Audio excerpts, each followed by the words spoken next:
আচ্ছা, সো আমরা static magnetic field এই চ্যাপ্টারটা পড়তেছিলাম। তো এখানে এসে আমরা যে রেগুলার বেসিক জিনিসপত্র পড়া পরে গত ক্লাসে আমরা বায়ট-স্যাভার্ট লটা পড়ছিলাম। বায়ট-স্যাভার্ট ল পর্যন্ত যাই। ওকে, বায়ট-স্যাভার্ট ল আমরা আলোচনা করছিলাম, গত ক্লাসের লাস্ট টপিকটা ছিল এটা। তো বায়ট-স্যাভার্ট লটা একটু রিপিট করি, তারপরে আমরা সামনে দিকে যাবো। বায়ট-স্যাভার্ট লটা কি ছিল, যে কোনো একটা পরিবাহীতে যখন কারেন্ট প্রবাহিত হয় তাহলে এর আশেপাশে বা এর পাশে যে কোনো একটা পয়েন্টে, এটা পরিবাহী, এর মধ্যে দিয়ে আই কারেন্ট প্রবাহিত হচ্ছে, তাহলে এর পাশে আর দূরত্বে যে কোনো একটা পয়েন্টে ম্যাগনেটিক ফিল্ডের মানটা কেমন হবে সেটা আমাদেরকে বায়ট-স্যাভার্ট ল থেকে আমরা বুঝতে পারি। তো বায়ট-স্যাভার্ট লটা এরকম ছিল যে I DL sine theta by square, B সমানুপাতিক I DL sine theta by square. Magnetic ফিল্ডের মানটা তড়িৎ প্রবাহের সমানুপাতিক, দৈর্ঘ্যের ক্ষুদ্র অংশের সমানুপাতিক, পরিবাহিতা, এই যে পরিবাহিতা বিবেচিত পয়েন্টটা যে সংযোগকারী রেখা তাদের মধ্যবর্তী যে অ্যাঙ্গেলটা, এই যে এটা, সে অ্যাঙ্গেলের সাইনের সমানুপাতিক, আর বিবেচিত পয়েন্টটা যে দূরত্বে আছে সেই দূরত্বের বর্গের ব্যস্তানুপাতিক।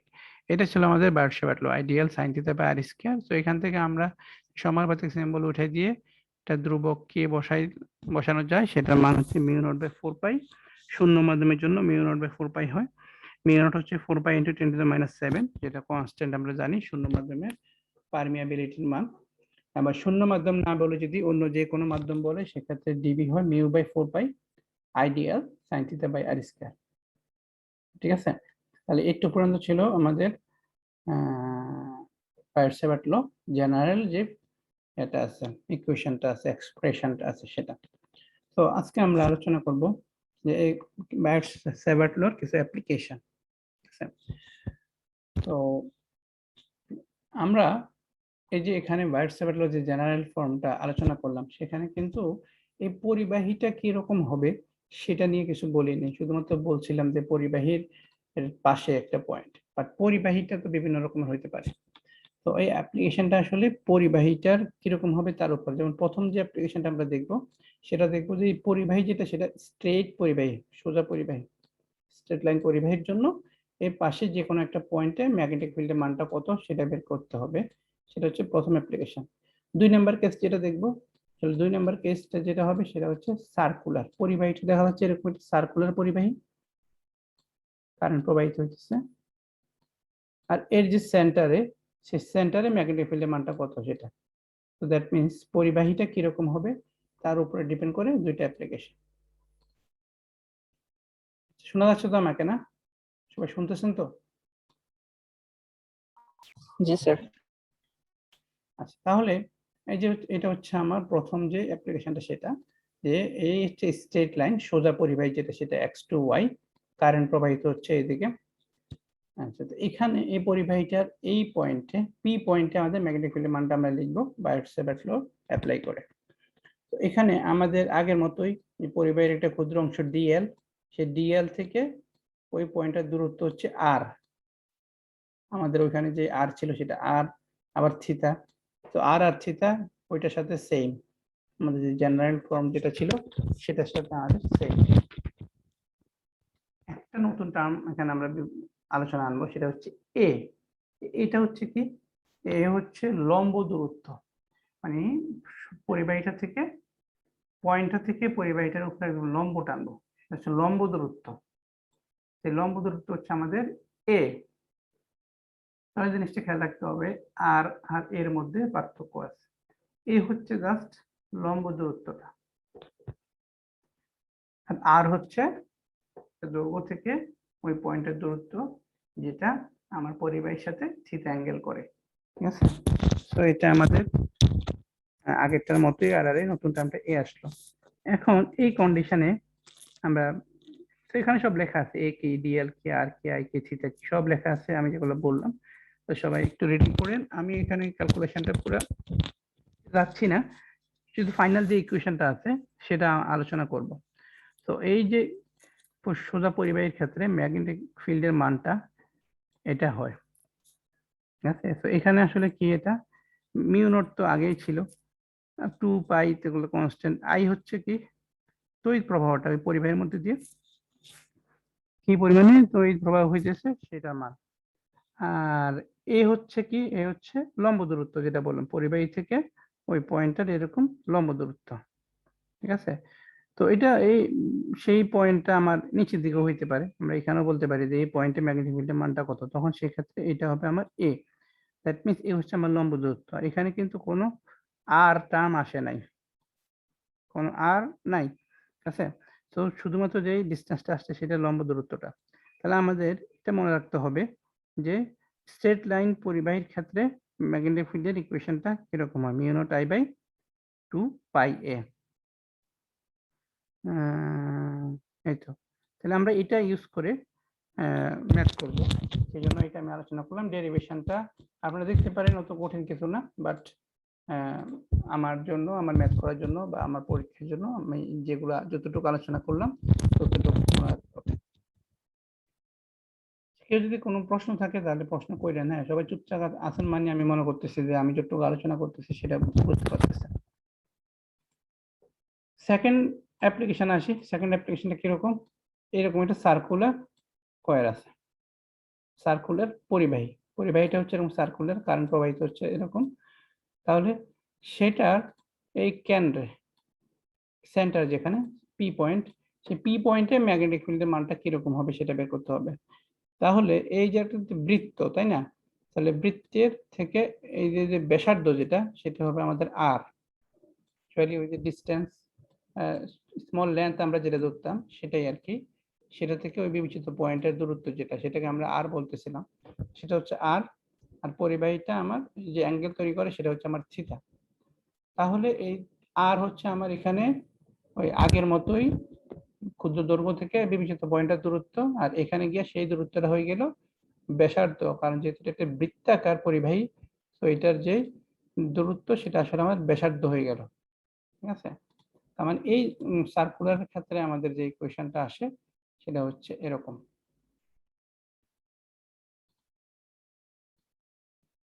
Mu naught I by twice R. ঠিক আছে, তো মিউ নট তো আমার পারমিয়াবিলিটি শূন্য মাধ্যমের জন্য, আই তো হচ্ছে পরিবাহীতে কি পরিমাণ কারেন্ট প্রবাহিত হইতেছে সেটা, আর টু তো টু, আর হচ্ছে কি ওই যে ডিস্টেন্স বা বৃত্তের ব্যাসার্ধ আমরা এই ক্ষেত্রে বলতে পারি। ঠিক আছে, এখন এই যে বৃত্তাকার যে পরিবাহী দেখলাম যে কয়েল, সেটা যদি আমরা তো একটার জন্য দেখলাম এরকম, যদি অনেকগুলো টার্নস থাকে, প্যাচ থাকে, নাম্বার অফ টার্নস যদি অনেকগুলো থাকে, তাহলে সেটা দিয়ে আমাকে এখানে গুণ দিতে হবে, এন, এন হচ্ছে আমার নাম্বার অফ টার্নস। তাহলে নাম্বার অফ টার্নস দিয়ে আমরা গুণ দিলে যতগুলো আমার টার্নস থাকুক না কেন সবগুলোর জন্যই কেন্দ্রে সেন্টারে ম্যাগনেটিক ফিল্ডের মানটা পেয়ে যাব। ঠিক আছে, তাহলে এই যে দুইটা কেস দেখালাম, দুইটা কেসে ম্যাগনেটিক ফিল্ডের যে দুইটা ইকুয়েশন সেটা একটু মনে রাখতে হবে। এখানে ম্যাথ করব, ম্যাথ করলে ম্যাথ আসতে পারে পরীক্ষা। লেখা আছে an electric supply line sending 80 ampere electric current from one place to another। তাহলে একটা ইলেকট্রিক সাপ্লাই লাইন যেটা কি করতেছে 80 অ্যাম্পিয়ার, তার মানে এটা আমার কারেন্টের মান, পরিবাহীর মধ্যে এত কারেন্ট প্রবাহিত হইতেছে। Due to this electric current, এই ইলেকট্রিক কারেন্টের ফলে what is the magnetic field, magnetic field মান বের করতে হবে কোথায়, 1.5 মিটার বিলো দ্য লাইন। তার মানে এটা বৈদ্যুতিক লাইন যেহেতু বা ইলেকট্রিক সাপ্লাই লাইন, সেটা আমার একটা স্ট্রেট লাইন পরিবাহী, এই পরিবাহীটা কোথায় 1.5 মিটার বিলো, এই পয়েন্টে ম্যাগনেটিক ফিল্ডের মানটা বের করতে হবে, যেখানে এটা হচ্ছে আমার 1.5 মিটার, আর এখানে যে কারেন্ট প্রবাহিত হইতেছে আই, সেটা আমার দিয়ে দিচ্ছে 80 অ্যাম্পিয়ার, এই যে 80 অ্যাম্পিয়ার দেওয়া আছে। তাহলে আমরা স্ট্রেট লাইন পরিবাহীর ক্ষেত্রে একটু আগে দেখে আসছিলাম, ফর্মুলাটা এরকম হয়, mu naught I by twice pi a. ঠিক আছে, তাহলে এখানে আমাদের এই 1.5 মিটারটা কি হবে, এ, তাই না, ঠিক কিনা আছেন আপনারা? তাহলে এ হবে আমার 1.5 মিটার, আর ইলেকট্রিক কারেন্ট আই হবে 80 অ্যাম্পিয়ার, সেগুলো এখানে বসাই দিলে আমরা পেয়ে যাব যে ওই লাইনটার 1.5 মিটার নিচে ম্যাগনেটিক ফিল্ডের মানটা কত হয়। খুবই সিম্পল ম্যাথ, সরাসরি ভ্যালু দেওয়া আছে, এই যে টেসলা, অবশ্যই একক দিতে হবে টেসলা, আর মিউ নটের মান তো 4 পাই ইনটু 10⁻⁷, সেটা আমাদের দেওয়াই আছে বা আমরা জানি কনস্ট্যান্ট। ওকে, এবার আসি তাহলে সার্কুলারের জন্য একটা ম্যাথ দেখি। তো এটার আমার কথা কি শোনা যাচ্ছে স্যার? হ্যাঁ হ্যাঁ বলেন। স্যার এটার বিষয়টা কি এমন যে কন্ডাক্টরের মধ্যে দিয়ে কারেন্ট প্রবাহিত হওয়ার কারণে একটা ফ্লাক্স ইনডিউসড হচ্ছে। এখন কতটুকু দূরত্বের মধ্যে বা যে কোনো একটা পয়েন্টের মধ্যে ফ্লাক্সটা কেমন, এই মেজারমেন্টটাই কি এটা? হ্যাঁ হ্যাঁ, এটা সরাসরি আসলে ফ্লাক্স মানে অঙ্কে আমাকে ম্যাগনেটিক ফিল্ড বের করতে বলছে, বা ফ্যারাডের সূত্র আমাকে ম্যাগনেটিক ফিল্ড বের করা, ফ্লাক্স বের করার না। একটার সাথে ম্যাগনেটিক ফিল্ড আর ফ্লাক্স একটার সাথে একটা তো রিলেটেড, একটার সাথে একটা পুরোপুরি রিলেটেড। কিন্তু আমরা এখানে ফ্লাক্স বের করিনি, আমরা বের করছি ম্যাগনেটিক ফিল্ড। ম্যাগনেটিক ফিল্ড হচ্ছে ওই শুধুমাত্র ক্ষেত্রটা কতটুকু আছে ওখানে সেটা, আর ফ্লাক্স হচ্ছে তো চুম্বক বলরেখার সংখ্যা একটা নির্দিষ্ট এরিয়া দিয়ে পাস করতেছে সেটা। ঠিক আছে, তো পুরোপুরি একই, ফিল্ড বেশি স্ট্রং হলে ফ্লাক্সের মানও বেশি, ফিল্ড উইক হলে ফ্লাক্সের মানও কম। কিন্তু এই আলোচনায় বায়ার-স্যাভার্টের আলোচনায় বা এই ম্যাথের আলোচনায় আমরা ম্যাগনেটিক ফিল্ডের মান বের করতেছি, ফ্লাক্সের মান না। বুঝা গেছে? জি স্যার, ঠিক আছে। জি স্যার। তাহলে আমরা এই সার্কুলারের জন্য যে ম্যাথটা সেটা দেখি। The diameter of A circular coil of 40 turns is 32 centimetre. তাহলে একটা কয়েলের নাম্বার অফ টার্নস 40 আছে, যেটাকে আমরা এন দিয়ে লিখি। ডায়ামিটার দেওয়া আছে, ডায়ামিটার হচ্ছে 32 সেন্টিমিটার। তো নর্মালি একটা বৃত্তের ডায়ামিটার কোনটা হয়? এটা হয় পুরো ডায়ামিটার, তাই না? ব্যাস, যাকে আমরা ব্যাস বলি। তো ব্যাসকে আমরা আসলে ডি দিয়ে প্রকাশ করি। তাহলে এখানে ডায়ামিটার দেওয়া আছে 32 centimetre. To create a magnetic field of 100 microtesla at the center, এই সেন্টারের মধ্যে ম্যাগনেটিক ফিল্ড কত? 100 মাইক্রোটেসলা তৈরি করতে হইলে how much current is to be flow through the coil, কি পরিমাণ কারেন্ট আমার এই কয়েলের মধ্যে দিয়ে ফ্লো করতে হবে যদি আমরা মাঝখানে বা সেন্টারে 100 মাইক্রোটেসলা পরিমাণ ম্যাগনেটিক ফিল্ড ক্রিয়েট করতে হয়। ঠিক আছে, ম্যাথটা বোঝা গেছে কি করতে হবে? জি স্যার।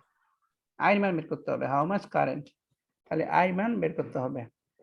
ওকে, তো এখন আমরা এই সার্কুলারের জন্য সূত্র জানি, এটা একটু আগে দেখে আসলাম, B equal to mu naught N I by twice R. ঠিক আছে, তাহলে এখানে এই যে এন এর মান তো সরাসরি দেওয়া আছে, আর আই এর মান বের করতে হবে, বি এর মান সরাসরি দেওয়া আছে। আর যেটা আর হচ্ছে আমরা জানি আমাদের সূত্রে আর ছিল কি রেডিয়াস, তাই না? আর ছিল যে ওই পয়েন্টটা থেকে ওইটা দূরত্ব আর, মানে বৃত্তের রেডিয়াস। কিন্তু আমাদের দেওয়া আছে ডায়ামিটার, তাহলে ডায়ামিটার থেকে রেডিয়াস পাইতে হলে কি করতে হয়? ব্যাস থেকে ব্যাসার্ধ পাইতে হইলে যদি ভাগ করলে তো পাওয়া যাবে। হ্যাঁ, ব্যাস থেকে ব্যাসার্ধ পাইতে হলে জাস্ট আমরা 2 দিয়ে ভাগ দেব। ঠিক আছে, তাহলে আমরা পেয়ে যাবো। সেই জন্য আমাদের এখানে রেডিয়াস অফ দ্য কয়েলকে আমরা ওই ডায়ামিটার যে 32 আছে সেটাকে 2 দিয়ে ভাগ দিছি, 16 সেন্টিমিটার হয়ে গেছে। ওকে, তাহলে এটাকে আমরা মিটার নিতে হবে। আবার ম্যাগনেটিক ফিল্ড মাইক্রো টেসলা আছে, ওইটাকে টেসলা নিতে হবে। ইলেকট্রিক কারেন্ট আই এর মান বের করতে হবে। তাহলে এখান থেকে আমরা সরাসরি সূত্র লিখে এই আই কে আমরা বাম পাশে নিয়ে যাই, বাম পাশে নিয়ে গিয়ে সবগুলো মান বসাই দিলে আমার কারেন্টের মান চলে আসবে। ঠিক আছে, কারো কোনো সমস্যা আছে? খুব সিম্পল ম্যাথ। তাহলে পরীক্ষায় দেখা যাচ্ছে কি এখানে আবার দিয়ে দিলাম রেডিয়াস, তাহলে কি আর ভাগ দেওয়ার দরকার আছে? না স্যার। কি হিসাবে ডিল করছি? হ্যাঁ, তো সবকিছু খেয়াল রাখতে হবে। হ্যাঁ, চোখ বন্ধ করে শীটের মতো করে ফেললে হবে না, মূল জিনিসটা একটু বুঝতে হবে যে কোন টার্মটা আসলে কি। ঠিক আছে, ওকে, এরপর আসি আমরা লরেন্স ফোর্স। সিম্পলি বোঝার চেষ্টা করেন, কোনো কঠিন মুখস্থ করার দরকার নাই। লরেন্স ফোর্সটা হচ্ছে কি, যখন মনে করেন একটা চার্জ পার্টিকেল, একটা চার্জ সেটা এমন একটি জায়গা দিয়ে মুভ করতেছে যেখানে ইলেকট্রিক ফিল্ডও আছে, ম্যাগনেটিক ফিল্ডও আছে, তাহলে ওই চার্জটা ইলেকট্রিক ফিল্ডের দরুন ইলেকট্রিক ফোর্স ফিল করবে, ম্যাগনেটিক ফিল্ডের দরুন ম্যাগনেটিক ফোর্স ফিল করবে। তাহলে এই যে টোটাল তার যে ফোর্সটা হবে, ইলেকট্রিক ফোর্স আর ম্যাগনেটিক ফোর্স, এই টোটাল ফোর্সটাকে আসলে বলে লরেন্স ফোর্স। ঠিক আছে, তাহলে এই যে এফ আমরা দেখতেছি, সেই এফটা হচ্ছে আমার লরেন্স ফোর্স, এই এফটা। এর মধ্যে এইটা হচ্ছে কিউ ইলেকট্রিক ফোর্স, আশা করি আপনাদের মনে আছে মিড টার্মের আগে আমরা ইলেকট্রিক ফোর্সের পড়ছিলাম। আর এটা হচ্ছে ম্যাগনেটিক ফোর্স, সেটা তো আমরা মিড টার্মের পরেই পড়লাম। Magnetic force F equal to q v cross B আছে। তাহলে এই দুইটা যোগফলে যে আমার ফোর্সটা হলো সেটা হচ্ছে আমার লরেন্স ফোর্স, ঠিক আছে। তাহলে এখানে একটু রিডিং পড়বেন, রিডিং পড়লে আপনার হবে কি আরো ক্লিয়ার হয়ে যাবে সবকিছু। আর আপনাকে যখন ভাইভা প্রশ্ন করব তখন আপনি ওই যে রিডিং পড়ার ফলে আরো কিছু এক্সট্রা জানতে পারবেন। তখন আমি বুঝবো যে আপনি শুধু আমার কথার উপরে বেস করেন না, আপনি নিজেও একটু রিডিং পড়ছেন, রিডিং পড়ে সেই নলেজটা পাইছেন।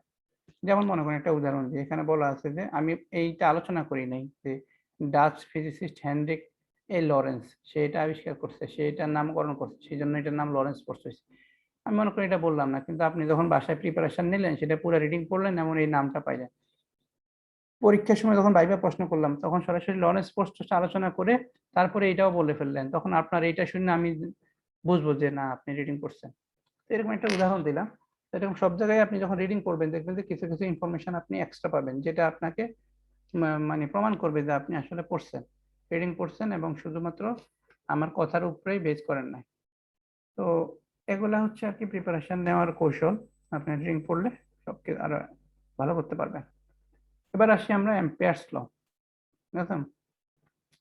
তো একটু সহজ করে পড়তে হবে, অনেক লেখাজোখা আছে, তো লেখাজোখা দেখে ভয় পাওয়ার দরকার নাই, আমরা জিনিসটাকে সহজ করে ফেলি। ওকে, সো অ্যাম্পিয়ার্স লটা হচ্ছে কি বায়োট-স্যাভার্ট লর 2 নাম্বার অ্যাপ্লিকেশন যেটা পড়লাম কি রকম ছিল আবার একটু মনে করাই দিই। এরকম সার্কুলার পরিবাহী ছিল, তাই না? সার্কুলার পরিবাহী ছিল, এর মধ্যে একটা পয়েন্টে আমরা ম্যাগনেটিক ফিল্ডের মান বের করছি সেন্টার। ওকে, এখন এই অ্যাম্পিয়ার্স লটা হচ্ছে কি বায়োট-স্যাভার্ট লর পুরা উল্টাটা। এখানে হচ্ছে কি একটা পরিবাহী এরকম মাঝখান দিয়ে যাচ্ছে, কারেন্ট প্রবাহিত হচ্ছে পরিবাহী দিয়ে। বলা হচ্ছে পরিবাহী থেকে আর দূরত্বে একটা সার্কুলার পাথ যদি আমি কল্পনা করি, সেই সার্কুলার পাথের মধ্যে টোটাল ম্যাগনেটিক ফিল্ডের মান কত? তাহলে কি হলো, এখানে সেন্টার দিয়ে আমার পরিবাহীটা আর যে একটা বৃত্তাকার স্ফেয়ার আমি চিন্তা করতেছি বাইরে আর দূরত্বে, সেটার মধ্যে ম্যাগনেটিক ফিল্ডের মানটা কত সেটা বের করতে হবে। উল্টা এখানে ছিল আমার পরিবাহী, এটা ভিতরে আমরা ম্যাগনেটিক ফিল্ড বের করছি, আর এখানে হচ্ছে আমার পরিবাহীটা এটা, এর চারপাশে আর ব্যাসার্ধের একটা বৃত্তাকার ইয়াতে এরিয়াতে আমরা দেখবো যে ম্যাগনেটিক ফিল্ডের মানটা কত অ্যাম্পিয়ার্স লর মাধ্যমে। বুঝা গেছে কি পার্থক্যটা? মানে কেউ যদি না বুঝে থাকেন তাহলে নিজ দায়িত্বে বলতে হবে, বুঝছেন? না বললে আমি বুঝবো না তো। আচ্ছা, তাহলে এটা এই অ্যাম্পিয়ার্স ল আমাকে এই এটা বলবে। আচ্ছা, তো কি বলছে অ্যাম্পিয়ার্স ল এবার সেটা দেখি। সরাসরি এখানে পড়ি, the line integral of magnetic field, magnetic ফিল্ডের line integral along a closed path। তো লাইন ইন্টিগ্রাল শব্দ যেহেতু আসছে সেটাকে একটু বলি। আমরা মিড টার্মের আগে পড়ছিলাম line integral. Normally line integral এরকম ছিল, যে কোনো একটা ভেক্টর রাশির সাথে তার লাইনের যে ক্ষুদ্র অংশ ডিএল সেটা ডট গুণ করলে সেটা যে ইন্টিগ্রেশনটা সেটাকে আমরা লাইন ইন্টিগ্রাল বলি, ঠিক আছে? এটা ছিল আমার লাইন ইন্টিগ্রাল। এখন এখানে এ ছিল যে কোনো একটা ভেক্টর রাশি, এটা জেনারেলি লেখা এ, কিন্তু সেটা রিয়েলি যে কোনো একটা ভেক্টর রাশি হতে পারে। এখন আমাদের যখন বলবো যে ম্যাগনেটিক ফিল্ডের লাইন ইন্টিগ্রাল, তখন আমার এটা কি রকম হবে? তখন আমার এই ভেক্টরটা হয়ে যাবে ম্যাগনেটিক ফিল্ড, তাহলে এটা হয়ে যাবে ম্যাগনেটিক ফিল্ডের লাইন ইন্টিগ্রাল। আচ্ছা, এখন এই ইন্টিগ্রেশনের যে পাথটা সেইটা যদি একটা ক্লোজ পাথ হয়, যেমন আমার এই ইন্টিগ্রেশনটা হচ্ছে এখন এই ম্যাগনেটিক ফিল্ডটা হচ্ছে আমি এই পুরো এই লাইনের মধ্যে ম্যাগনেটিক ফিল্ড চাচ্ছি, মানে এই লাইনটা আমার একটা ক্লোজ পাথ। যখন ক্লোজ হয় তখন সেটাকে আমরা বলি যে ক্লোজ ইন্টিগ্রাল। আর ক্লোজ ইন্টিগ্রালের ক্ষেত্রে আমরা এরকম মাঝখানে একটা গোল সিম্বল দিয়ে দিই। তাহলে এটা একটা ক্লোজ ইন্টিগ্রাল এর ক্ষেত্রে ম্যাগনেটিক ফিল্ডের লাইন ইন্টিগ্রাল হলো, ঠিক আছে? এটা দ্বারা আসলে আমি কি বুঝি? এটা দ্বারা আমি বুঝি যে এই যে আমার পুরো পাথটা আছে, পুরো একটা ক্লোজ পাথ আছে, সেই পাথের মধ্যে টোটাল ম্যাগনেটিক ফিল্ডের পরিমাণ কতটুকু আছে সেটা, DL integration of DL. DL হচ্ছে একটা ক্ষুদ্র অংশ এতটুকু ওই লেন্থের, এই যে এটুকু সেটা ডিএল। আর এই ডিএল কে যখন আমি পুরো ইন্টিগ্রেশনটা করব তখন কি হবে, আমি যে পুরা লেন্থটা আমি পেয়ে যাব, তাই না? এই পুরা লেন্থটা তার মানে কি, এই পুরা লেন্থের মধ্যে আমার ম্যাগনেটিক ফিল্ডটা কতটুকু আছে সেটা আমার এই যে line integral of magnetic field থেকে আমি বুঝতে পারি। তো লাইন ইন্টিগ্রালের টপিকটা তো আগে পড়াইছি। এবার অ্যাম্পিয়ারস ল আমাকে কি বলতেছে যে line integral of magnetic field, এই ম্যাগনেটিক ফিল্ডের লাইন ইন্টিগ্রালটা along a closed path is equal to, সেটা এই যে লাইন ইন্টিগ্রালটা সমান হবে, কার সমান হবে, mu naught times the total electric current enclosed by the area of the closed path। Mu নটের সাথে আমরা যখন টোটাল যে কারেন্ট প্রবাহিত হইতেছে সেটা যখন গুণ করি তখনই আমরা ম্যাগনেটিক ফিল্ড পাই। ঠিক আছে, মিউ নট তো আমরা জানি যে শূন্য মাধ্যমের জন্য পারমিয়াবিলিটি 4 পাই ইন্টু 10⁻⁷ যেটার মান। তাহলে এটা হচ্ছে আমার অ্যাম্পিয়ারস ল। ম্যাগনেটিক ফিল্ডের সাথে ম্যাগনেটিক ফিল্ডের লাইন ইন্টিগ্রাল হয় mu naught Times electric current. এখানে সবগুলো টার্ম আলাদা করে বলা আছে, সেটাও দেখতে পারেন। ঠিক আছে, তাহলে অ্যাম্পিয়ারস লটা প্রথমে বলতে হবে অ্যাম্পিয়ারস লটা কি সম্বন্ধে বলা হচ্ছে, একটা পরিবাহী তার পাশে একটা বৃত্তাকার ক্ষেত্র যদি আমরা চিন্তা করি, সেই বৃত্তাকার ক্ষেত্রের মধ্যে টোটাল ম্যাগনেটিক ফিল্ডের মানটা কত সেটা সে সম্বন্ধে আমার অ্যাম্পিয়ারস লটা আমাকে দিচ্ছে। আর সেই অ্যাম্পিয়ারস লটা কি, অ্যাম্পিয়ারস ল হচ্ছে যে line integral of magnetic field, magnetic ফিল্ডের লাইন ইন্টিগ্রালটা মিউ নটের সাথে টোটাল ইলেকট্রিক কারেন্টের মানটা যখন আমরা গুণ করি তখন সেটা আমরা পাই। এটা হচ্ছে আমার অ্যাম্পিয়ারস ল। ঠিক আছে, সো আমি অ্যাম্পিয়ারস লটা বললাম। এরপরে এখান থেকে যে এই লেকচার শিটে যেগুলো আছে সেগুলা বাদ দিচ্ছি, এখানে এক্সট্রা অনেক কিছু অ্যাড করা আছে। তো আমি এরপরে চলে যাচ্ছি আমাদের সেকেন্ড যে লেকচার শিটটা আছে, ক্লাসরুমে সব আপলোড করা আছে, সেই লেকচার শিটটাতে চলে যাচ্ছি।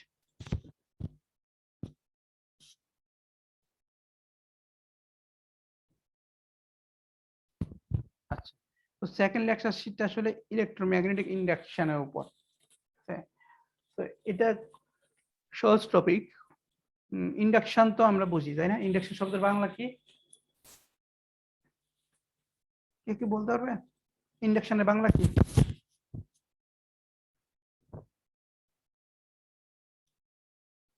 ইন্ডাকশনের বাংলা হচ্ছে আবেশ। আবেশ আবেশ আবেশ কি এবার বলতে পারবেন? বাংলায় বলেন, কে বলতে পারবেন আবেশ কি?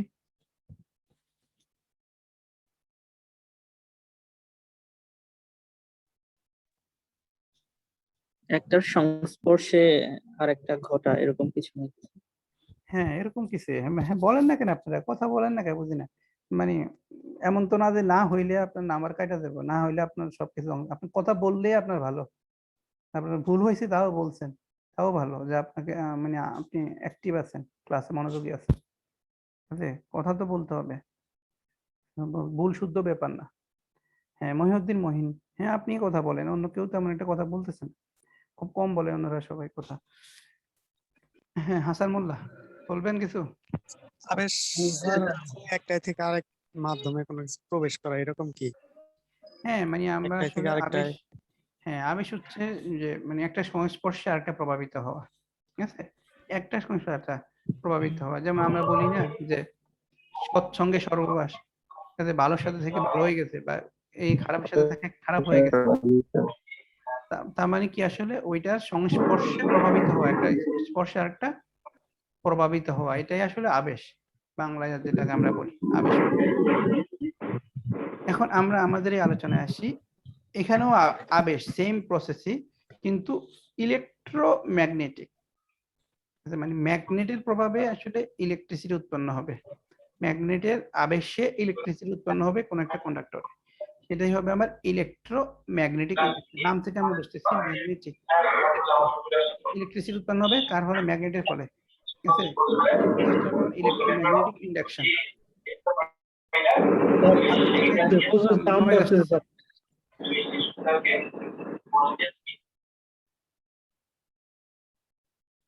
ওকে, তাহলে ইলেকট্রোম্যাগনেটিক ইন্ডাকশনটা আমরা একটু ফিগার দিয়ে বুঝি। মনে করেন এখানে আমরা একটা এরকম কন্ডাক্ট মানে পরিবাহী রাখলাম, পরিবাহী একটা কয়েল বা তার রাখলাম, যেটার মধ্যে কোনো ধরনের ব্যাটারি কানেকশন নাই, কিছু নাই। তার মানে কি, এটার মধ্যে আসলে কোনো ধরনের কারেন্ট প্রবাহিত হচ্ছে না। তো সেটা আমরা বুঝতে পারবো, এখানে আমরা একটা গ্যালভানোমিটার যদি তার সাথে সংযোগ করে দিই, সেটা দিয়ে আমরা দেখবো যে ওই গ্যালভানোমিটারের মধ্যে কোনো ধরনের ডিফ্রাকশন নাই, কাঁটাটা শূন্যর মধ্যে আছে, তার মানে কোনো কারেন্ট নাই। মানে গ্যালভানোমিটার দিয়ে আমরা কি করি, যে কারেন্টের পরিমাপ করি, কি পরিমাণ কারেন্ট আছে সেটা পরিমাপ করি। যখন কোনো ধরনের ব্যাটারি কানেকশন নাই, কিছু নাই, তখন আমরা এখানে কোনো ডিফ্লেকশন দেখি না, ধরুন কারেন্ট নাই। এখন আমি একটা ম্যাগনেটকে, এই যে একটা ম্যাগনেট, দেখা যাচ্ছে কি এই ম্যাগনেটকে যখন আমি এটা কাছাকাছি আনতেছি, তখন আমরা দেখা যাচ্ছে কি এই গ্যালভানোমিটার আমি ডিফ্লেকশন পাইতেছি। তার মানে কি আমার এই এটার মধ্যে আমার কারেন্ট উৎপন্ন হয়ে গেল। তাহলে কি হলো, একটা ম্যাগনেট এসে কোনো সংযোগ নাই, কিন্তু সে কাছাকাছি আসলো, তার সংস্পর্শে আমার এই সার্কিটের মধ্যে কারেন্ট উৎপন্ন হয়ে গেল। এটা হচ্ছে ইলেকট্রোম্যাগনেটিক ইন্ডাকশন। ঠিক আছে, তো এটা হচ্ছে সিম্পলি বললাম, এটা কিছু কন্ডিশন আছে। তো প্রথম কন্ডিশন কি, যে এই ম্যাগনেটটা শুধু আসলেই যে কারেন্ট উৎপন্ন হয়ে যাবে ব্যাপারটা তা না। ম্যাগনেটটা আসার অর্থ কি, প্রথম কথা হচ্ছে যেটা, আপনি একটা ম্যাগনেটকে মনে করেন এই জায়গায় রাখলেন, তার মানে এখানে এই ম্যাগনেটটা থেকে এই কন্ডাক্টরের দিকে আসলে কি আসতেছে, চুম্বক বলরেখাগুলো আসতেছে। আর চুম্বক বলরেখার যে সংখ্যা, একটা নির্দিষ্ট এরিয়াতে, সেটাকে আমরা বলি কি, চুম্বক ফ্লাক্স। ঠিক আছে, তাই আচ্ছা, তাহলে এই যে ফ্লাক্স, তার মানে আমার যখন এইখানে যখন আসতেছে চুম্বকটা, তার মানে একটা নির্দিষ্ট একটা ফ্লাক্স আমার এই কন্ডাক্টরটা ফিল করতেছে, একটা নির্দিষ্ট পরিমাণ বলরেখা আমার কন্ডাক্টর আসতেছে। আমি যখন এই ম্যাগনেটটাকে একটু সামনে নিয়ে আসবো, একটু কাছাকাছি নিয়ে আসবো, তখন আমার কি হবে, এই ফ্লাক্সের মানটা বেড়ে যাবে, কারণ আমার এই পরিবাহীটা এখন বেশি পরিমাণে চুম্বক বলরেখা পাইতেছে, ফ্লাক্সের মানটা আমার বেশি হচ্ছে। আবার যখন আমি চুম্বকটাকে যদি আমি দূরে নিয়ে আসি, তাহলে আমার ফ্লাক্সের মানটা মানে চুম্বক বলরেখার সংখ্যাটা কমে যাচ্ছে। ঠিক আছে, সো সারমর্ম কি, সারমর্ম হচ্ছে চুম্বকটা যত বেশি কাছাকাছি, ফ্লাক্সের মান তত বেশি ফিল হচ্ছে কন্ডাক্টরে, চুম্বকটা যত দূরে, ফ্লাক্সের মান তত কমে যাচ্ছে। তাহলে এই যে ফ্লাক্সের যে পরিবর্তন হয় আমি চুম্বক আনা নেওয়ার ফলে, চুম্বকটা সামনে পিছিয়ে বা চুম্বকের মুভমেন্টের ফলে এই যে ফ্লাক্সের পরিবর্তন হয়, তার ফলে আসলে কারেন্ট উৎপন্ন হয়। আর এই যে ইন্ডাকশনটা ততক্ষণই হবে, দ্যাট মিনস কারেন্টটা ততক্ষণই প্রডিউস হবে যতক্ষণ পর্যন্ত আমার এই যে ফ্লাক্সের পরিবর্তন হবে। ঠিক আছে, চুম্বকের মুভমেন্টের ফলে ফ্লাক্সের যে পরিবর্তন হবে, সেটা যতক্ষণ থাকবে ততক্ষণই আমার এই ইন্ডাকশনটা হবে। ঠিক আছে, সো আরো আসবে আলোচনা এগুলা। মোটামুটি ইলেকট্রোম্যাগনেটিক ইন্ডাকশন কি সেটা বোঝা গেছে। এখান থেকে রিডিং পড়বেন, একদম গল্পের মতো আছে, একদম যা বললাম সেটা খুব সহজ ইংলিশে লিখে আছে, দেখবেন যে আপনি আরো অনেক কিছু জানতে পারবেন। ডেফিনেশন যদি দিই, যা বললাম সেটাই, the process of developing electromotive force and current. Okay, তো এখানে নতুন একটা টার্ম আসছে, ইলেকট্রোমোটিভ ফোর্স। আমরা এতক্ষণ কারেন্ট বলতেছিলাম, যে ইলেকট্রোমোটিভ ফোর্সের ডেফিনেশনটা আমি একটু পরেই দিচ্ছি, লিখে আছে পুরো, সেখানে আলোচনা করি। তো এটা মনে রাখেন যে কারেন্ট ডেভেলপ করার process in a closed coil, একটা কয়েলে with the help of a moving ম্যাগনেটের সাহায্যে একটা কয়েলে, ক্লোজড কয়েলে কারেন্ট উৎপন্ন করার যে প্রসেসটা, সেটাকে আমরা বলি যে ইলেকট্রোম্যাগনেটিক ইন্ডাকশন। তো এভাবে বলতে হবে এমন কোনো কথা নাই, আপনি আপনার ভাষায় সুন্দর করে গোছায় বলবেন, তাহলে হয়েছে। খুবই ইম্পর্টেন্ট টপিক হচ্ছে ফ্যারাডেস লস অফ ইন্ডাকশন। ইন্ডাকশনের ফ্যারাডেস সূত্র, দুইটা সূত্র আছে, দুইটা সূত্র খুবই ইম্পর্টেন্ট। তো প্রথমে এখানে 4টা অবজারভেশন দেওয়া আছে ফ্যারাডেস সূত্র থেকে, 4টা পয়েন্ট দেওয়া আছে। মানে এটা এগুলা হচ্ছে আসলে যা আলোচনা করলাম সেটা, ওই যে গ্যালভানোমিটারের মধ্যে ডিফ্লেকশন প্রথমে নাই, তার মানে কয়েলের মধ্যে প্রথমে কোনো কারেন্ট ছিল না, এরপরে ডিফ্লেকশন আছে মানে কারেন্ট উৎপন্ন হয়েছে এগুলা। তারপরে ম্যাগনেটের মুভমেন্টের ফলে ফ্লাক্সের পরিবর্তন হবে, এবং ততক্ষণ পর্যন্ত আমার কারেন্টটা ইনডিউসড কারেন্ট উৎপন্ন হবে মানে কয়েলের মধ্যে ইন্ডাকশনের ফলে, যতক্ষণ আমার ফ্লাক্সের পরিবর্তন হতে থাকে ততগুলা। তো এগুলা এই 4টা পয়েন্ট আছে, একটু রিডিং পড়ে নিতে পারেন। আমরা সরাসরি সূত্রে যাব, এই যে এখানে ফার্স্ট ল সেকেন্ড ল আছে, কিন্তু তার আগে ইএমএফ যেটা সেটা একটু বলে নিই, যে ইন্ডাকশনের ফলে কারেন্ট উৎপন্ন হয় এবং ইএমএফ ইলেকট্রোমোটিভ ফোর্স উৎপন্ন হয় সেটা। তো ইএমএফ হচ্ছে কি, আসলে এখানে সবাই যে ভুলটা করে, সবাই মনে করে যে এটা একটা ফোর্স, যেহেতু ইলেকট্রোমোটিভ ফোর্স, সবাই মনে করে এটা ফোর্স। না, এটা আসলে ফোর্স না, এটা আসলে একটা ভোল্টেজ। ঠিক আছে? এটাকে আমরা এরকম সিম্বল দিয়ে প্রকাশ করি ইর মতো, বাট এটা এপসাইলন দিয়ে প্রকাশ করি। তো electromotive force also called EMF, EMF বলা হয় denoted and measured in volt, volt এককে। স্যার এখানে স্যার কারেন্ট উৎপন্ন হয় কিভাবে স্যার ইএমএফ এর সাথে? না, ইএমএফ দুইটাই একসাথে উৎপন্ন হয়, ওই দুইটি আবেশ প্রক্রিয়া উৎপন্ন হইতেছে ম্যাগনেটের ফলে। এই যে আমার একটা পরিবাহী, যে ম্যাগনেট আমি রাখলাম, ম্যাগনেটের যে ফ্লাক্সের যে পরিবর্তন হবে ম্যাগনেট আসা নেওয়ার ফলে, তখনই আমার এখানে ইএমএফ উৎপন্ন হবে, আর এর সাথে সাথে আমার কারেন্টও উৎপন্ন হবে। কারণ আসলে ইএমএফ কি, যে বলতেছিলাম ইএমএফ হচ্ছে আমার ভোল্টেজ, ঠিক আছে? তো আমার কারেন্ট আছে মানে কি, সেখানে একটা ভোল্টেজের মানও আছে, তাই না?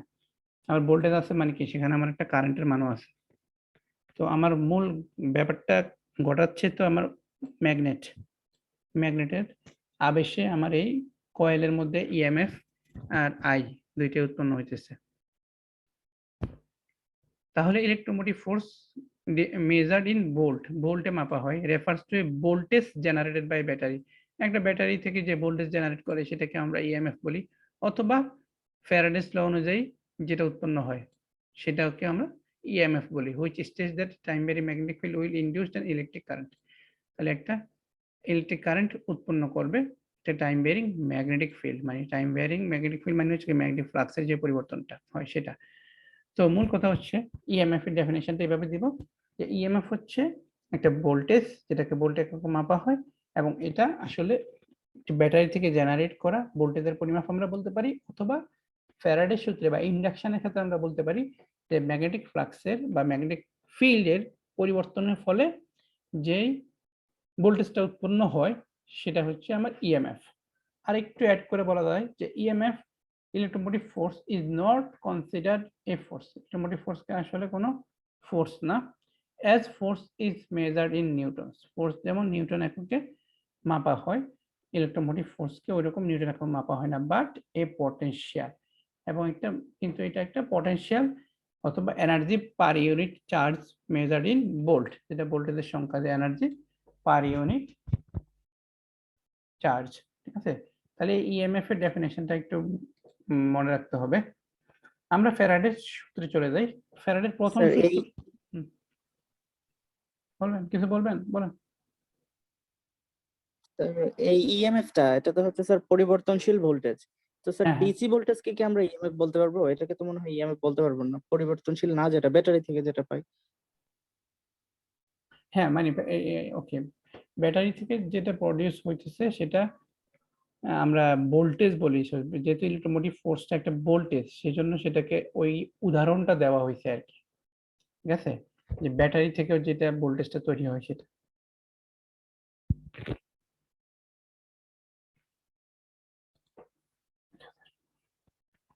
আচ্ছা, ফ্যারাডের সূত্রটা আমরা আসি। ফ্যারাডের প্রথম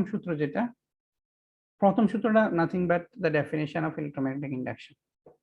জাস্ট ইলেকট্রোম্যাগনেটিক ইন্ডাকশনের যে ডেফিনেশনটা পুরাটা, সেটাকেই ফ্যারাডে তার প্রথম সূত্র অনুযায়ী দিচ্ছে, আর কিছুই না। না, আমরা যদি পড়ে দেখি দেখবেন যে আমরা তখন যে ডেফিনেশন যেটা আলোচনা করে আসলাম সেটাই। কি বলছে? whenever মানে যখন there is a change in the number of magnetic field lines or magnetic flux, যখন চুম্বক বলরেখার সংখ্যা অথবা যেটাকে আমরা ফ্লাক্স বলি সেটা চেঞ্জ হবে, কোথায়?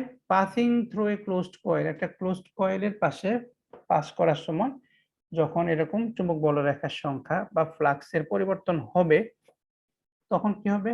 an electromotive force or electric current induced in the coil, তখন একটা কয়েলের মধ্যে ইএমএফ অথবা কারেন্ট ইনডিউসড হবে, ঠিক আছে? আবেশ প্রক্রিয়া সৃষ্টি হবে।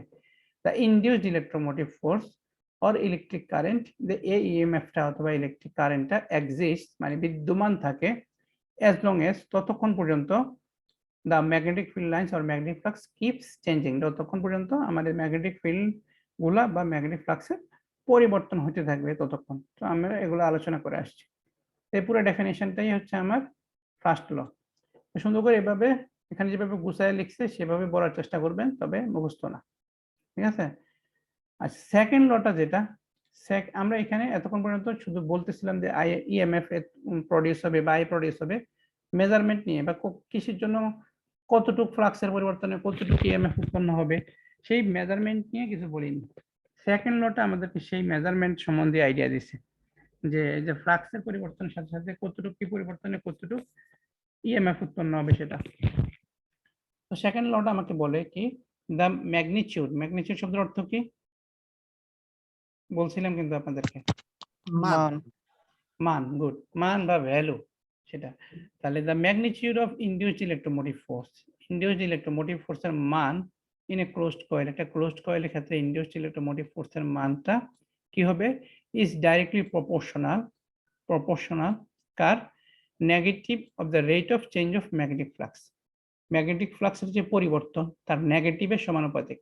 ওকে, তাহলে ম্যাগনেটিক ফ্লাক্সের পরিবর্তন, কোনো কিছুর পরিবর্তনকে আমরা কিভাবে বলি, ডিটি সময় যদি ডি5 পরিমাণ পরিবর্তন হয় তাহলে সেটার যে পরিবর্তনের হার যেটা সেটাকে আমরা বলি যে d5/dt।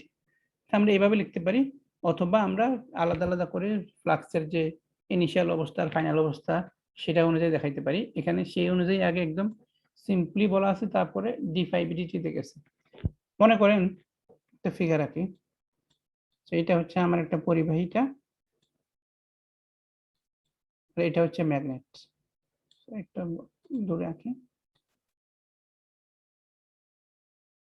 ওকে, তাহলে এই ম্যাগনেটটা যখন আমার এই অবস্থা আছে, এখানে একটা ফ্লাক্সের মান আছে যেমন φ1, এই ম্যাগনেটটাকে যদি এখন চেঞ্জ করে আমি সামনে নিয়ে আসি,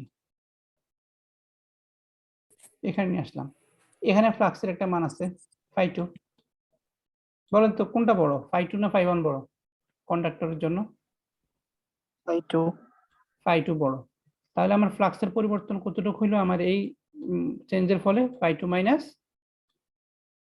φ1, এটা আমার ফ্লাক্সের পরিবর্তন হলো, তাই না? এতটুকু পর্যন্ত আমার ফ্লাক্সটা বেড়ে গেল। আচ্ছা, এখন এই কাজটা যদি আমি টি সময় ধরে করি, তাহলে আমি যদি টি দিয়ে ভাগ দিই তাহলে এটা হয়ে যাবে আমার ফ্লাক্সের পরিবর্তনের হার। টি সময়ে এই পরিমাণ ফ্লাক্স পরিবর্তন হয়েছে সেটা। এখানে লেখা আছে φ1 কে ইনিশিয়াল অবস্থা ফ্লাক্স ধরা হয়েছে, φ2 কে ধরা হয়েছে যে ফ্লাক্স আফটার টাইম টি। তাহলে change of magnetic flux during time t হবে φ2 মাইনাস φ1। এর rate of change of magnetic flux হবে φ2 মাইনাস φ1 বাই টি। চেঞ্জ যেটা সেটাকে আমরা φ2 মাইনাস φ1 বাই টি বললাম। এবার আমরা ফ্যারাডের সূত্র অনুযায়ী কি লিখতে পারি, যে ফ্যারাডের সূত্র অনুযায়ী লিখতে পারি যে এপসাইলন সমানুপাতিক মাইনাস φ2 মাইনাস φ1 বাই টি। এখন এই মাইনাসটা কি, মাইনাসটা কেন, মাইনাসটা সিগনিফিকেন্স কি? নরমালি মাইনাস দ্বারা আমরা ডিরেকশন মিন করি। এখানে ডিরেকশন যে একটা দুইটা যখন একই ডিরেকশনে থাকে তখন প্লাস থাকে, একটার অপোজিট যখন থাকে তখন সেটাকে আমরা নেগেটিভ চিহ্ন দিই। এখানে ফ্লাক্সের ডিরেকশন আর ইএমএফ ডিরেকশনটা একটার অপোজিট, সেই জন্য আসলে মাইনাস এখানে দেওয়া হয়েছে। ওকে, তো আমরা এখানে সমানুপাতিক সিম্বলটা যখন উঠাই দিব একটা কনস্ট্যান্ট বসাবো কে। ওকে, তো এটা হচ্ছে আমার এখানে একটু পর্যন্ত আসলে আমরা আগাই। ফ্যারাডের দ্বিতীয় সূত্রটা ইম্পর্টেন্ট, সেটা আলোচনা করতেছি, এখান থেকে অনেক ম্যাথ করব আমরা এর সামনের দিকে। এখন এখানে এই যে কে কনস্ট্যান্ট আছে, এই কে এর মানটা 1 কাউন্ট করা হয়। 1 কাউন্ট করা হয় কোন কন্ডিশনে, আমরা যদি এইভাবে ধরি যে একক সময়ে টির মান যদি একক বলি, একক সময়ে যদি একক ফ্লাক্স পরিবর্তন হয় তখন ইএমএফ এর মান কত হবে, 1 হবে, তাই না? তখন ইএমএফ এর মানটা 1 হবে। আর ইএমএফ এর মান 1 হওয়া মানে হচ্ছে কি কে ইকুয়াল টু 1 হয়ে যাওয়া। এখানে বলা আছে টি যখন 1 হবে তখন আমার ইএমএফ এর মানটা 1 হবে, ফ্লাক্সের পরিবর্তন হবে একক, 0 থেকে 1 এ গেছে, তার মানে এক ইউনিট পরিমাণ ফ্লাক্সের পরিবর্তন হলো। তাহলে সবগুলা যদি এটাও একক হয়, এটাও একক হয়, এটাও একক হয়, তার মানে কে এর মান কত থাকে, কে ইকুয়াল টু 1। তাহলে এই কন্ডিশনে কে সমান আমরা 1 কনসিডার করে এই ফ্যারাডের সূত্র থেকে কেটা আমরা সরাই দিব, কে এর মানটা আমরা 1 বসাবো, ঠিক আছে? আচ্ছা, এখানে ফ্লাক্সের মান যেটা, ফ্লাক্সের একক তো ওয়েবার, সেটা আমরা জানি। ওয়েবারের যদি আমরা এখান থেকে সংজ্ঞা দিতে চাই কিভাবে দিব, ওই তো মানে আমি যে কোনো একটা ইকুয়েশন থেকে যে কোনো একটা টার্মকে ডিফাইন করা বা ডেফিনেশন দেওয়ার টেকনিক হয়েছে এটা, যেটাকে ডিফাইন করতে বলবে, মনে করেন আমরা এখানে ফ্লাক্স ডিফাইন করব, এটা ছাড়া অন্য সবগুলোকে একক করে দিব, এটাকে একক করে দিলে কি হবে, এটাও একক হয়ে যাবে। তাহলে সেটা এখানে বলা হবে, দেখেন the magnetic flux which is linked with a coil of one turn, মানে একটা টার্ন ধরে নিচ্ছি এখন কয়েলের, ঠিক আছে। while reducing informally to 0, মানে ফ্লাক্সের মানটা আমার কত 0 in 1 second. if induces কত 1 volt induced electromotive force, তার মানে EMF আমি 1 বলতেছি, then the amount of magnetic flux is called 1 Weber, ঠিক আছে। তাহলে আমার যে অ্যামাউন্ট অফ ম্যাগনেটিক ফ্লাক্সটা সেটা হয়ে যায় আমার 1 Weber। ম্যাগনেটিক ফ্লাক্স 1 টার্নের জন্য যখন রিডিউসিং টু 0, ম্যাগনেটিক ফ্লাক্সটা 0 তে চলে আসে ইন 1 সেকেন্ড। সো কত একক সময়, একক ভোল্ট, মূল হচ্ছে আমার এটা, আমি এটাই খুঁজতেছিলাম। এই শুধু আমি এই দুইটা আমার জন্য ইম্পর্টেন্ট। সময়টা একক করে দিব, এটা এক করে দিব, তাহলে যেটা বাকি যেটা থাকতেছে সেটাই আমার একক ওয়েবার, 1 ওয়েবার, ঠিক আছে। সো 1 ওয়েবারের ডেফিনিশনটা এখান থেকে দেখে নেবেন। আর হচ্ছে যে আমরা ফ্যারাডের সূত্র থেকে কন্টিনিউ করি, তাহলে আমরা এখন কে ইকুয়াল টু 1 বসাই দিলে আমাদের ইকুয়েশনটা এরকম দাঁড়ায়, phi 2 minus phi 1 by t, এটা দাঁড়ায়। তাহলে এটাকে আমরা ওই তো যে মানে ফ্লাক্সের যে পরিবর্তন, এটাকে আমরা আসলে এভাবে ডি ফাই লিখতে পারি, তাই না। ডি ফাই দ্বারা আমরা ফ্লাক্সের পরিবর্তন, তাহলে উপরের অংশটাকে আমরা ডি ফাই লিখতে পারি, আর নিচে যেটা টি। সো যেহেতু এটা ডি ফাই লিখলাম, ডি ফাইয়ের সাথে সময়ের যেই পার্থক্য সেটাকে ডিটি লেখাটাই বেশি সামঞ্জস্য মনে হয়, সেই জন্য আমরা এখানে ডিটি লিখবো। টি লিখলে তো হবে না তা না, কিন্তু নর্মালি মনে করেন ক্ষুদ্র পরিবর্তনের জন্য ক্ষুদ্র সময় লাগে, এটা স্বাভাবিক। তো সেই জন্য ডি ফাই বাই ডিটি লেখা হয়। তাহলে উপরের যে ফ্যারাডের সূত্রটা সেটাকে আমরা ইএমএফ সমান এরকম minus d phi by dt লিখতে পারি, ঠিক আছে। তো এটা হচ্ছে কয়েলে যদি একটা টার্ন থাকে, একটা টার্নের জন্য এরকম ডি ফাই বাই ডিটি, যদি এন সংখ্যক মানে অনেকগুলো টার্ন থাকে তাহলে শুধু এন দিয়ে গুণ দিতে হবে, ঠিক আছে। তাহলে এটাই হয়ে যাবে আমাদের ফ্যারাডের সূত্রে বলতে পারেন একদম ফাইনাল ফর্মটা। এটা হইতে পারে বা এটা হইতে পারে, একটা টার্ম যদি থাকে এটা, ঠিক আছে। তাহলে ফ্যারাডের সূত্র আমাদের দেখা যাচ্ছে আমরা যখন ম্যাথ করব তখন আমাদেরকে এরকম ফ্লাক্সের পরিবর্তন দিয়ে দিবে, সময়ের পরিবর্তন দিয়ে দিবে, ইএমএফ বের করতে বলবে, ঠিক আছে। এই ধরনের ম্যাথ আমরা সামনে দিয়ে করব, বাট ইম্পর্টেন্ট হচ্ছে সূত্রটা মনে রাখা এবং সূত্রটা বোঝা। এরপরে আমরা আসি যে আরো দুইটা টপিক পড়ব, সেলফ ইন্ডাকশন আর মিউচুয়াল ইন্ডাকশন পড়বো, এরপরে রিলেটেড ম্যাথ পড়বো, তারপরে আমরা শেষ করে দেব। ওকে, আর ক্লাসের শেষের দিকে থাকবেন, ক্লাসের শেষের দিকে আমরা আগামী ক্লাসে আপনাদের যে সিটি হবে বা ওইসব নিয়ে একটু আলোচনা করব। সেলফ ইন্ডাকশন কি নাম থেকে যেটা বোঝা যায়, মানে নিজে নিজে যে ইন্ডাকশনটা হবে সেটা নিজের মধ্যে হবে। সেটা কিরকম, আমরা যখন এই ফিগারটা একটু খেয়াল করেন, এই ফিগারটাতে কি হচ্ছে, একটা ব্যাটারি আছে, একটা চাবি আছে এখানে, একটা কয়েল লাগানো আছে এখানে। তো এখন দেখা যাচ্ছে কি, the magnetic flux linked with the circuit changes if current in the circuit changes. সার্কিটের মধ্যে যদি আমরা কারেন্টটাকে চেঞ্জ করি, এই সার্কিটের মধ্যে যে কারেন্ট প্রবাহিত হইতেছে সেই কারেন্টের মান যদি চেঞ্জ হয়, আই যখন চেঞ্জ হয় তখন ফ্লাক্সের মান, ম্যাগনেটিক ফ্লাক্স যেটা সেটা মানও চেঞ্জ হতে থাকে, ঠিক আছে। অর এটা মানে কারেন্টের জন্য ফ্লাক্সের মানটা চেঞ্জ হইলো, আর ফ্লাক্স চেঞ্জেই তো আমরা জানি যে ফ্লাক্সের পরিবর্তনে আমাকে ইন্ডাকশন দেয়। সো ইন্ডাকশনের ফলে তখন আমার এখানে ইএমএফ উৎপন্ন হবে, ঠিক আছে। এই কাজটা অন্যভাবে করা যায়, অন্যভাবে চিন্তা করা যায়, যদি পুরো সার্কিটটাই মুভ করে একটা ম্যাগনেটিক ফিল্ডের মধ্যে, এই পুরো সার্কিটটাই যখন একটা ম্যাগনেটিক ফিল্ডে মুভ করবে তখন কি হবে, তখন ম্যাগনেটিক ফ্লাক্সের পরিবর্তন হবে। আর দুইটার ক্ষেত্রে কি হবে, ম্যাগনেটিক ফ্লাক্সের পরিবর্তন মানেই আমার ইনডিউসড ইএমএফ উৎপন্ন হওয়া। তাহলে আবার যদি পড়ি, ম্যাগনেটিক ফ্লাক্স লিঙ্কড মানে কি, সংযুক্ত, উইথ এ সার্কিট, একটা সার্কিটের সংযুক্ত ম্যাগনেটিক ফ্লাক্সের মানটা চেঞ্জ হয় ইফ যদি the current in the circuit changes, ওই সার্কিটের মধ্যে কারেন্টের মানটা পরিবর্তন হয়, অথবা if the circuit moves in a magnetic field, অথবা সার্কিটটা যদি একটা ম্যাগনেটিক ফিল্ডের মধ্যে মুভ করে, সেক্ষেত্রে আমার ফ্লাক্সের মানটা চেঞ্জ হতে থাকে। The electromotive force or induction due to this change is called self induction. তাহলে এই জন্য যে ইন্ডাকশনটা হয় সেটাকে আমরা বলি যে সেলফ ইন্ডাকশন। আচ্ছা, তার মানে আমরা এখান থেকে বুঝি যে যে ফ্লাক্সের মানটা সমানুপাতিক হবে আমার কারেন্টের। কারেন্টের মান বাড়লে ফ্লাক্সের মান বাড়তে থাকবে, কারেন্টের মান কমলে ফ্লাক্সের মানটা কমতে থাকবে। তাহলে ফাই সমানুপাতিক আমার আই হবে। ঠিক আছে, তাহলে এখান থেকে ফাই ইকুয়াল টু আমরা এল আই লিখব। এল আই কে সমানুপাতিক ধ্রুবক দিব, সেটা কি এল। এই সমানুপাতিক ধ্রুবকটার একটা নাম আছে, সেটা হচ্ছে সেলফ ইন্ডাকটেন্স। খুব ইম্পর্টেন্ট, হ্যাঁ, পরীক্ষার সময় আসে কোনো না কোনো ভাবে। সেলফ ইন্ডাকটেন্স কনস্ট্যান্টের নাম হচ্ছে সেলফ ইন্ডাকটেন্স। আচ্ছা, তাহলে এই সেলফ ইন্ডাকটেন্সের যদি আবার ডেফিনেশন দিতে বলি কিভাবে দিব, এটা ইম্পর্টেন্ট। মানে পরীক্ষার সময় সেলফ ইন্ডাকশন, সেলফ ইন্ডাকটেন্স এগুলো ঘুরে ফিরে পরীক্ষা আসে। মানে সেলফ ইন্ডাকশন জিজ্ঞেস করলাম, সেলফ ইন্ডাকটেন্সের সংজ্ঞা দিলেন, বা সেলফ ইন্ডাকটেন্স তার মানে কি, আসলে সেলফ ইন্ডাকটেন্স পড়েন নাই, তো এগুলো একটু খেয়াল রাখতে হবে। তাহলে সেলফ ইন্ডাকশন কি সেটা তো বুঝলাম। সেলফ ইন্ডাকটেন্সে আসি। তো আগের যে থিওরি দিলাম, যে কোনো একটা ইকুয়েশন থেকে আমরা ওই টার্মটা ডিফাইন করতে হলে অন্য সবগুলোকে একক করে দিব।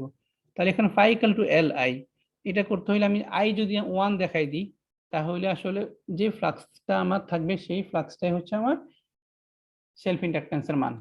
সেটা এখানে বলা আছে, দ্য ম্যাগনেটিক ফ্লাক্স, ফ্লাক্সের মানটা লিঙ্কড উইথ এ কয়েল, একটা কয়েলের সাথে সংযুক্ত ফ্লাক্সের মান কখন হয়, unit current flows through it. যখন কারেন্টের মান 1 হবে, মানে আই যখন 1 হবে, তখন যেই ফ্লাক্সটা ক্রিয়েট হবে সেটা হচ্ছে আমার সেলফ ইন্ডাকটেন্স। ঠিক আছে, if I equal to 1 unit then phi equal to L. এটা থেকে আমরা বলি দ্য ম্যাগনেটিক ফ্লাক্স, এটা linked with a coil when the unit current flows through it, তখন এটার মধ্যে দিয়ে ইউনিট কারেন্ট প্রবাহিত হয় সেটা। ওকে, সো এটা গেল আমার সেলফ ইন্ডাকটেন্সের ডেফিনেশন। এখন আমরা কি করব, এই যে সেলফ ইন্ডাকশনের জন্য ফ্যারাডের সূত্রটাকে একটু মডিফাই করব। ফ্যারাডের সূত্রটা সেলফ ইন্ডাকশনের জন্য আমরা অ্যাপ্লাই করব।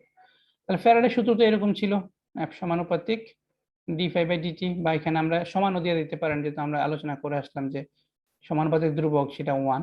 তাহলে সমানুপাতিক d∅dt ফ্যারাডের সূত্র। আর এইখানে সেলফ ইন্ডাকশনের জন্য এখন দেখলাম যে ফাই সমান এল আই। তাহলে আমরা এইভাবে লিখতে পারি, এটাকে একটু ভাঙাইয়া মাইনাস এল di/dt। তাহলে এটাই হলো আমার সেলফ ইন্ডাকশনের জন্য ফ্যারাডের সূত্রটা। জাস্ট ফাইন মানটা বসাই দিছি, আর কিছুই না। আরেকটা হচ্ছে ওই যে নাম্বার অফ টার্নস বা প্যাচ সংখ্যা যদি n থাকে, তাহলে আমরা n দিয়ে গুণ দিব। তাহলে এটা উপরের ইকুয়েশনটা আমার মাইনাস nl di/dt এটা হবে। ঠিক আছে, স্যার ওই এর মতো যেটা, সেটার নামটা জানো কি বললেন? Epsilon, epsilon, epsilon. Epsilon electromotive force. তাহলে সেলফ ইন্ডাকটেন্সের একক হচ্ছে হেনরি, আমাদের ম্যাথে লাগবে হেনরি, এইচ দিয়ে আমরা প্রকাশ করি। ওকে, তারপরে আমরা চলে যাই মিউচুয়াল ইন্ডাকশন। হ্যাঁ, আমাদের লাস্ট টপিক মিউচুয়াল ইন্ডাকশন। মানে কি, মিউচুয়ালি কোন একটা কিছু হবে। ঠিক আছে, এখানে দেখেন প্রথম যেটা এই পাশটা, এটাকে বলা হচ্ছে প্রাইমারি কয়েল। এটা প্রাইমারি কয়েল, সেকেন্ডারি কয়েল। এটা প্রথমে যদি সেকেন্ডারি কয়েলটা দিয়ে খেয়াল করেন, সেকেন্ডারি কয়েলের সাথে প্রাইমারি কয়েলের কোনো সংযোগ নাই। আর সেকেন্ডারি কয়েলে কোনো ধরনের ব্যাটারি বা কোনো কারেন্টের কোনো ব্যবস্থা নাই। একটা গ্যালভানোমিটার জি সেট করা আছে, মানে প্রথমে গ্যালভানোমিটারের মধ্যে আমার কোনো ডিফ্লেকশন থাকবে না, কারেন্টের মান 0 থাকবে। আর প্রাইমারি কয়েল যেটা, সেটাতে আমার কি আছে, একটা ব্যাটারি কানেকশন আছে, চাবি দেওয়া আছে। তো এখন আমার কি হচ্ছে, আমি যখন দেখা যাচ্ছে চাবিটা কানেকশন দিব, যখন আমার কারেন্ট এই প্রাইমারি কয়েলের মধ্যে দিয়ে কারেন্ট চলতে থাকবে, তখন কি হবে, প্রাইমারি কয়েলের ইন্ডাকশনের ফলে সেকেন্ডারি কয়েলে আমার ইএমএফ অথবা কারেন্ট উৎপন্ন হবে, যেটা আমরা দেখব এই গ্যালভানোমিটারের ডিফ্লেকশনের মাধ্যমে। গ্যালভানোমিটারটা ডিফ্লেকশন দেবে। এটাই হচ্ছে আমার আসলে মিউচুয়াল ইন্ডাকশন। একটা প্রাইমারি কয়েলের প্রভাবে সেকেন্ডারি কয়েল ইনডিউসড হইল, সেটাই লেখা আছে। If due to change of current in a coil which is primary coil, electromagnetic induction is produced in the another nearby closed coil, then the induction is called mutual induction. এই ইন্ডাকশনটাকে আমরা বলবো যে mutual induction. ওকে, তাহলে এখানেও same relation হবে, ফ্লাক্সের সাথে I সম্পর্ক একটা বাড়লে একটা কমবে, তাহলে ফ্লাক্স সমানুপাতিক আই ঠিক আছে, তা এখান থেকে আমরা এই সমানুপাতিক সিম্বলটা উঠে দিয়ে এবার আমরা বসাবো সমানুপাতিক ধ্রুবক এম। আছে আর এম একটা কনস্ট্যান্ট যেটাকে আমরা বলবো মিউচুয়াল ইন্ডাকটেন্স। ওখানে ছিল এল সেলফ ইন্ডাকটেন্স, এখানে হবে এম, সেটা হবে মিউচুয়াল ইন্ডাকটেন্স। তাহলে মিউচুয়াল ইন্ডাকটেন্সের সংজ্ঞা একদম আগের মতো সেম ভাবে আমরা দেব। ইউনিট কারেন্ট যখন প্রাইমারি কয়েলে প্রবাহিত হবে, মানে I1 1 করে দিলাম, তাহলে যে পরিমাণ ফ্লাক্স প্রডিউস হবে সেটাই হচ্ছে আমার mutual inductance. Due to flow of 1 unit current in the primary coil, the total flux linked with the secondary coil is called mutual inductance. ওকে, এবার এই যে মিউচুয়াল ইন্ডাকটেন্সের জন্য ফ্যারাডে সূত্রটা সেলফ ইন্ডাকশনের মতোই আমরা জানি। ফ্যারাডে সূত্রটা হচ্ছে এটা, মানে ফাইয়ের জায়গায় আমরা এমআই বসাই দিব মিউচুয়াল ইন্ডাকশনের জন্য এমআই। তাহলে এম আগে লিখলে ডিআই/ডিটি হয়। তাহলে এটাই হয়ে গেল আমার ফ্যারাডের সূত্র মিউচুয়াল ইন্ডাকশনের জন্য। ঠিক আছে, মিউচুয়াল ইন্ডাকটেন্সের একক হেনরি। ওকে স্যার, তাহলে আমাদের থিওরি আলোচনা এখানে শেষ। আমি জাস্ট যদি একটু রিকল করি কি কি পড়লাম আমরা এই চ্যাপ্টারে। প্রথমত ইলেকট্রোম্যাগনেটিক ইন্ডাকশনের ডেফিনেশন পড়লাম সেটা সম্বন্ধে, তারপরে ফ্যারাডের সূত্রের মধ্যে দ্বিতীয় সূত্রটা বেশি ইম্পর্টেন্ট। দ্বিতীয় সূত্রের mathematical form epsilon equal to minus d∅/dt অথবা n d∅/dt সেটা দেখলাম। তারপর সেলফ ইন্ডাকশন পড়ে সেলফ ইন্ডাকশনের জন্য ফ্যারাডের সূত্রটা কিরকম সেটা দেখলাম। তারপরে মিউচুয়াল ইন্ডাকশন পড়ে মিউচুয়াল ইন্ডাকশনের ক্ষেত্রে ফ্যারাডের সূত্রটা কিরকম হয় সেটা দেখবো। এখন আমরা ম্যাথ দেখবো। প্রথমে ফ্যারাডের সূত্রটা থেকে একটা দেখবো, তারপরে ওই ফ্যারাডের সূত্রটা যখন সেলফ ইন্ডাকশনে অ্যাপ্লাই হয় সেই ক্ষেত্রের জন্য একটা দেখবো, তারপরে আবার সেই ফ্যারাডের সূত্রটা যখন মিউচুয়াল ইন্ডাকশনের জন্য হয় তখন কিরকম হয় সেটা দেখবো। তো প্রথম ম্যাথটা ফ্লাক্সের যে ডেফিনেশন ফ্লাক্স সমান BA cos θ মনে আছে আমরা পড়ছিলাম, তো সেটা দিয়ে করানো আছে। তো সেটা আমি আর করাচ্ছি না এখানে, যেহেতু এটা পুরাতন আলোচনা, ফ্লাক্স নিয়ে বহু আলোচনা হয়েছে, সেটার মানগুলো এখান থেকে দেখে করবেন। একটাই পার্থক্য আছে, সবগুলো সহজ, এরিয়া দেওয়া আছে, ম্যাগনেটিক ফিল্ড দেওয়া আছে, ফ্লাক্সের মান বের করতে হবে। এই অ্যাঙ্গেলটা শুধু 30 দেওয়া আছে, এটা 90 থেকে বিয়োগ কেন হয়েছে সেটা ফ্লাক্সের আলোচনা যদি ভালো করে বুঝে থাকেন বুঝবেন। তো শুধুমাত্র এখানে বলি একটা প্লেনের অ্যাঙ্গেল দিচ্ছে, আর আমাদের কিন্তু প্লেন না, আমাদের শুধু এ আর বি, শুধু একটা ভেক্টরের ডিরেকশনের অ্যাঙ্গেলটা লাগবে। তো সেহেতু প্লেনের অ্যাঙ্গেল দিচ্ছে, প্লেনের অ্যাঙ্গেলটা আমি যখন আমার বিয়োগ দিয়ে দিব আমার ভেক্টরের থেকে, তখন সেটা আমরা ওই দুইটা ভেক্টরের এরিয়া আর ম্যাগনেটিক ফিল্ডের অ্যাঙ্গেলটা পাবো। শর্টলি একটু বললাম, ম্যাগনেটিক ফিল্ডের আলোচনা যেখানে, ফ্লাক্সের আলোচনা যেখানে করছি সেটা দেখবেন, তাহলে অ্যাঙ্গেল সম্বন্ধে বুঝতে পারবেন। যাই হোক, আমার জন্য ইম্পর্টেন্ট হচ্ছে এখানে ফ্যারাডের সূত্র related math self induction mutual induction. তো দেখেন প্রথম যেটা সেটা হচ্ছে ফ্যারাডের সূত্র ম্যাথ। সবাই কেন আইডি দিচ্ছেন? আমি অ্যাটেন্ডেন্স কল করব, তো এখানে চ্যাট বক্সে আইডি দিচ্ছেন কেন? আপনারা তো জানেন না আমি তো অ্যাটেন্ডেন্স কল করি, তাহলে এখানে আইডি দেওয়ার দরকার নাই। আচ্ছা, তাহলে এখানে আমরা ম্যাথটা দেখি কি বলছে। সহজ ম্যাথ, হ্যাঁ, এগুলো পরীক্ষা আসবে কোনো না কোনো ভাবে। There are 100 turns in a coil of wire. একটা কয়েলের মধ্যে 100 টার্নস আছে, তার মানে n এর মান n দেওয়া আছে আমার।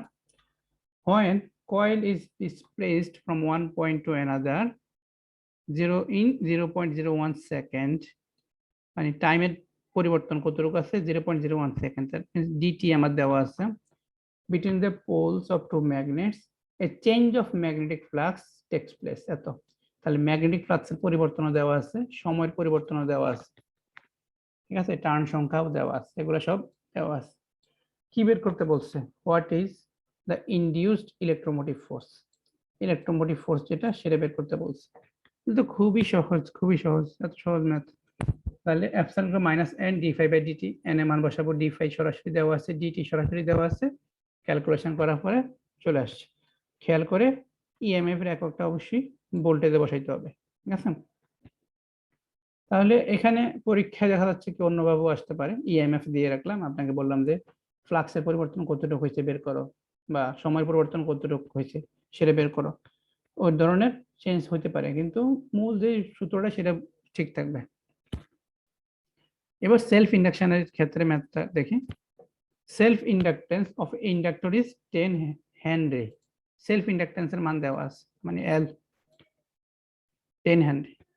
In it electric current changes from 10 ampere থেকে 7 এম্পিয়ার। কারেন্টের চেঞ্জ যেটা সেটা দিছে 10 থেকে 7, তাহলে এটা আমার ডিআই, ইন এত সেকেন্ড, তার মানে এটা আমার ডিটি, আর এটা তোমার এল। বের করতে হবে কি ইনডিউসড ইলেকট্রোমোটিভ ফোর্স এপসাইলনের মান। তাহলে আমরা তো সূত্রই জানি, epsilon minus L dI by dt, ফ্যারাডের সূত্র তো এল ডিআই বাই ডিটি। তাহলে এল ডিটি দেওয়া আছে ডিআই, এখন ডিআই কত লিখবেন? ডিটি তো সরাসরি দেওয়া আছে, ডিআই কত লিখবেন? 7 10 মাইনাস 7 না 7 মাইনাস 10, এটা একটা বোঝার ব্যাপার আছে। আচ্ছা, তো এটা সবসময় চিন্তা করবেন, যে একটু বোঝার চেষ্টা করবেন যে এখানে কি জিনিসটা বাড়ছে না কমছে, বাড়লো না কমলো কারেন্টের মান? কমছে এইখানে। ওকে, কমছে মানে 10 অ্যাম্পিয়ার থেকে 7 অ্যাম্পিয়ার হয়েছে, কমছে। কমছে মানে আমার নেগেটিভ হবে, -3 অ্যাম্পিয়ার হবে। ঠিক আছে, এই যে 7 থেকে 10, মানে প্রথমে আমার ফাইনাল যেটা সেটা আমি লিখলাম, ইনিশিয়ালটা লিখলাম, সেটা আমার মাইনাস হবে। যদি আমার হয়তো 10 থেকে 13 হইতো, মনে করেন 10 অ্যাম্পিয়ার থেকে 13 অ্যাম্পিয়ার হইতো, তখন আমাদের +3 হইতো। খেয়াল রাখতে হবে যে কমলো না বাড়লো, যদি কমে থাকে তাহলে মাইনাস, যদি বেড়ে থাকে তাহলে প্লাস হবে। তো সেভাবে আমরা ডিআই মান বের করবো, ডিটি বসে করে ফেললে হয়ে যাবে।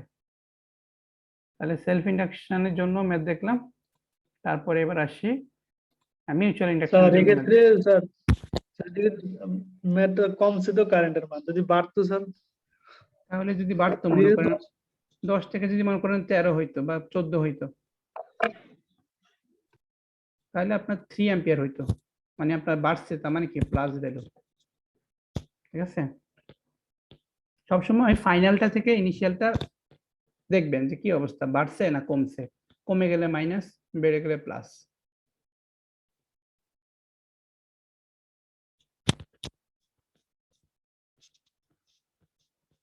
এবার আমরা মিউচুয়াল ইন্ডাকশনের একটা ম্যাথ দেখব। সেলফ ইন্ডাকশনের ম্যাথ আরেকটা দেওয়া আছে, এটা আমি আর না করে 5.5 যেটা, সেটা মিউচুয়াল ইন্ডাকশন রিলেটেড ম্যাথ।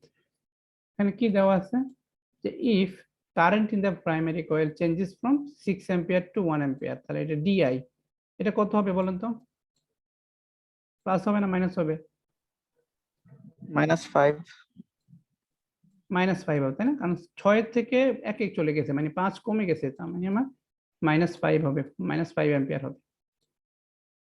এই যে ডিআই ইন 0.05 সেকেন্ড, সময়ের পরিবর্তনটা হচ্ছে আমার 0.05 second. 5 volt electromotive force is induced in the secondary coil, electromotive ফোর্সের মান দিয়ে দিচ্ছে এখানে। বের করতে হবে কি হোয়াট ইজ মিউচুয়াল ইন্ডাকট্যান্স, তার মানে এম এর মান বের করতে হবে। ওকে, তা খুবই তো সহজ, সূত্র লিখবো, এম কে বাম পাশে নিয়ে যাব, সবগুলো ভ্যালু বসাই দিলে আমার আনসার চলে আসবে। ঠিক আছে, বুঝা গেছে? এখন কোনো কিছু না বোঝার কথা না। তারপরেরটা তো ওই যে phi equal to L I, সেই সূত্র দিয়ে। ওকে, এরপরে ম্যাথটা এটা বাদ দিতে পারি আমরা, এটা থিওরি পড়ি নাই, যদিও একই কথা, মানে মিউচুয়াল ইন্ডাকশন রিলেটেড ম্যাথ, তারপরে যাই হোক আমরা বাদ দিতে পারি। তো মোটামুটি এখানে শেষ করলাম আজকে এই সেলফ ইন্ডাকশন, মিউচুয়াল ইন্ডাকশন, এগুলো রিলেটেড ম্যাথ, ফ্যারাডের সূত্র, এগুলো আলোচনা করলাম।